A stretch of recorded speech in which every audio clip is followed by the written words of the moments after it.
Finalement, je me suis retrouvé en enfer.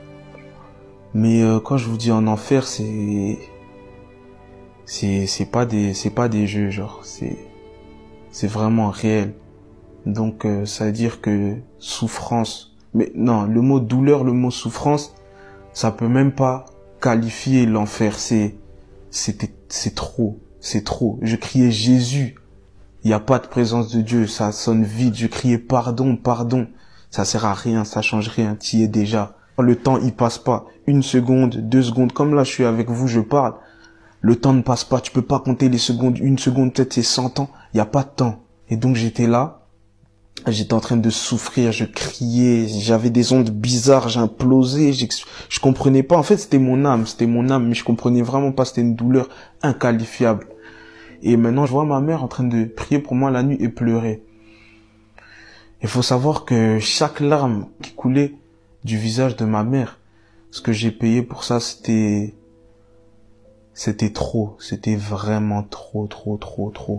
C'est une douleur, même le mot douleur, c'est pas assez. Ensuite, il faut savoir que avant je faisais du rap. Je m'efforçais à essayer de me faire un nom, etc., à faire des choses pour qu'on entende parler de moi. Donc, ça veut dire que logiquement, j'influençais des personnes derrière moi.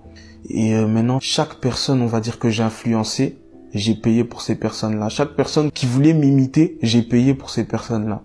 Jusqu'aux personnes qui écoutaient mes musiques, j'ai été puni pour ces personnes qui écoutaient les musiques. Mais quand je vous dis la souffrance, en fait, c'est une souffrance. T'es là, mais tu ne peux pas l'assumer. Donc ça veut dire que c'est trop.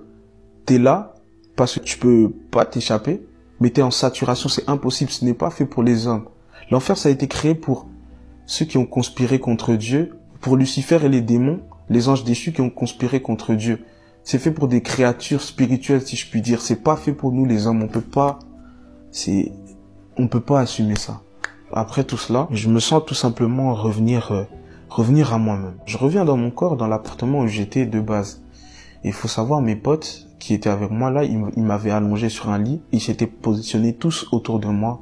Et ils étaient un peu en panique. Certains lâchaient quelques larmes, certains paniquaient, certains ne savaient pas s'ils devaient appeler l'ambulance ou pas. Et puis je reviens, puis ils me disent JD, ton cœur s'arrête de battre, ton cœur bat lentement, ton cœur bat vite.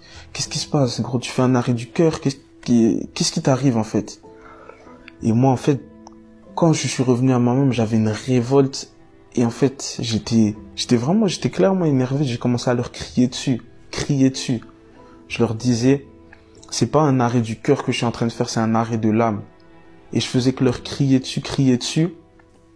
Et je leur disais, nous, on est là, on fait nos trucs, mais on se rend pas compte de ce qui nous attend derrière. On se rend pas compte que le salaire du péché, c'est la mort. Mais la mort spirituelle.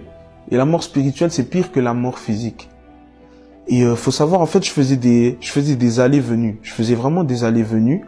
Et donc j'avais vraiment ce sentiment-là. Donc je quittais mon corps, j'allais en enfer, puis je revenais dans mon corps, puis je repartais en enfer. Je revenais dans mon corps, je repartais en enfer. Et moi, je comprenais pas. Je leur disais, mais attendez, c'est de la torture. Donc moi, je vais mourir devant vous, mais je vous aurais dit ce que c'est l'enfer.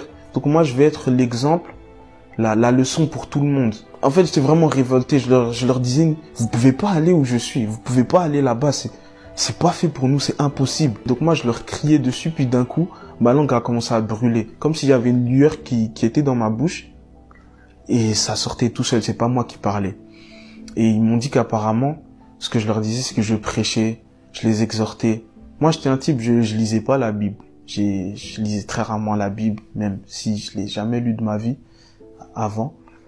Et je leur sortais des versets bibliques, je leur prêchais, je leur ai parlé apparemment des 7 années de tribulation, je leur ai parlé de plein de choses en fait. Et genre ma langue brûlait. Et moi, je voulais juste dire, les gars, évitez l'enfer, mais il y a tout ça qui sortait de ma bouche et je contrôlais pas ce qui sortait de ma bouche. Comme je vous ai dit, l'enfer, il n'y a pas de temps. Donc, c'est-à-dire, quand je revenais, je vous promets, j'avais l'impression d'être super vieux. J'avais l'impression peut-être d'être parti 200 ans, 100 ans, 10 ans. Alors que peut-être je faisais des allées-venues de quelques secondes, mais j'avais l'impression vraiment d'être parti longtemps. Et quand je revenais, j'avais le sentiment d'être encore plus vieux. Donc, à un moment, dans ces montées-descentes, j'ai ressenti un poids, mais c'est pas un poids que tu peux porter. C'est un poids vraiment qui me tirait de l'intérieur et je me sentais encore descendre. Et je disais, les gars, tenez-moi, c'est trop lourd. Et comme je vous ai dit, dans cet état-là, j'étais conscient d'un peu de tout. Donc ça veut dire que je disais, les gars, je suis en train je suis en train de porter le poids de vos péchés. Là, je vais descendre parce que je porte le poids de vos péchés, c'est trop lourd. Et ils essayaient de me tenir, mais ils tenaient mon corps, pas mon âme. Donc mon âme était en train de redescendre. Et j'étais en train de crier et tout. Puis j'ai dit, mais attendez, en fait, là, je suis en train de porter le poids des péchés de vous, ici, mes 5 amis qui êtes autour de moi.